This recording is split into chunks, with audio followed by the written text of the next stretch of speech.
নমস্কার বন্ধুরা, কেমন আছেন সবাই? স্পেশাল রান্নাঘরে সকলকে স্বাগত জানাই। আজকে বানাবো মশলা পনির রেসিপি। তো কীভাবে বানাচ্ছি আজকে সেই ভিডিও শেয়ার করছি, চলুন দেখে নেওয়া যাক আজকের রেসিপি। এখানে 200 গ্রাম পনির নিয়ে নিয়েছি। পনিরটাকে এভাবে কেটে নিয়েছি লম্বা শেপ করে। এরপর এর মধ্যে দিয়ে দেব লবণ, হলুদ আর লঙ্কা গুঁড়ো দিয়ে ভালোভাবে পনিরের গায়ে লাগিয়ে নেব।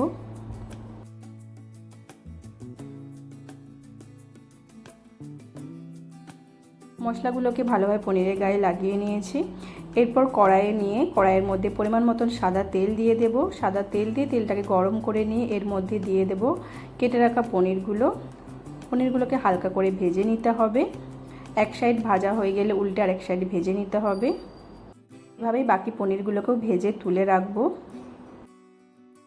এরপর এই তেলের মধ্যে দিয়ে দেব কেটে রাখা পেঁয়াজগুলোকে এইভাবে কেটে নিয়েছি, তেলের মধ্যে দিয়ে দিলাম। তারপর এর মধ্যে দিয়ে দেব কেটে রাখা টমেটোর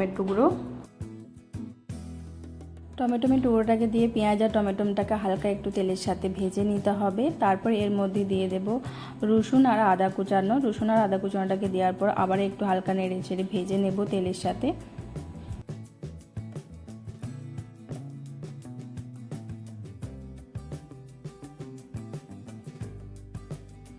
হালকা করে ভেজে নেওয়ার পর এর মধ্যে দিয়ে দেব কিছুটা পরিমাণ কাজুটাকে দিয়েও হালকা একটু নেড়ে চেড়ে ভেজে নেব 1-2 মিনিটের মতন।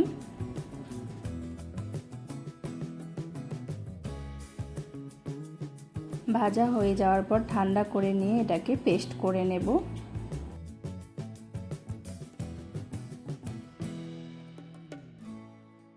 মশলাটাকে ভালোভাবে পেস্ট করে নিয়েছি।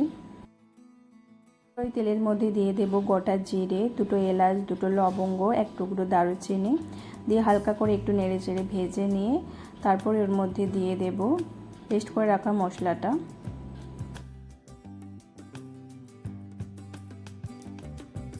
পেস্ট করে রাখা মশলাটাকে ভালোভাবে তেলের সাথে নেড়ে চেড়ে ভেজে নিতে হবে।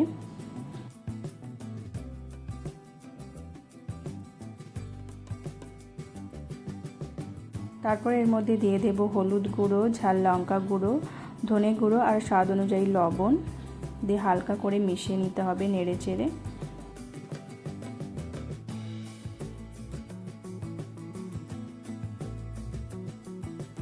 এরপর অল্প জল দিয়ে মশলাটাকে বেশ ভালোভাবে কষিয়ে নেব।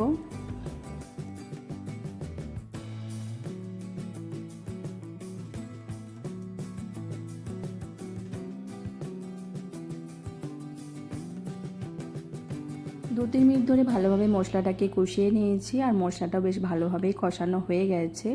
এরপর এর মধ্যে পরিমাণ মতন জল দিয়ে দেব।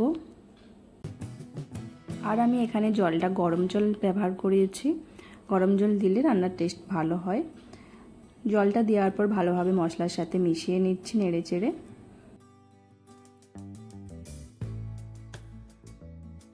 গ্রেভিটা খুব ভালোভাবে ফুটে আসলে এর মধ্যে দিয়ে দেব ভেজে রাখা পনিরের টুকরোগুলো।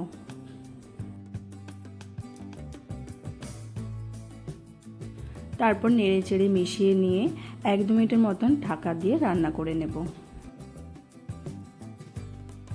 2 মিনিট পর ঢাকনা খুলে নিয়েছি। তারপর এর মধ্যে দিয়ে দিলাম ড্রাই করে রাখা কাসুরি মেথি আর দিয়ে দেব অল্প গরম মশলা গুঁড়ো আর দেব কিছুটা ঘি। একদম অল্প পরিমাণ ঘি দিয়ে ভালোভাবে নেড়ে চেড়ে মিশিয়ে নেব।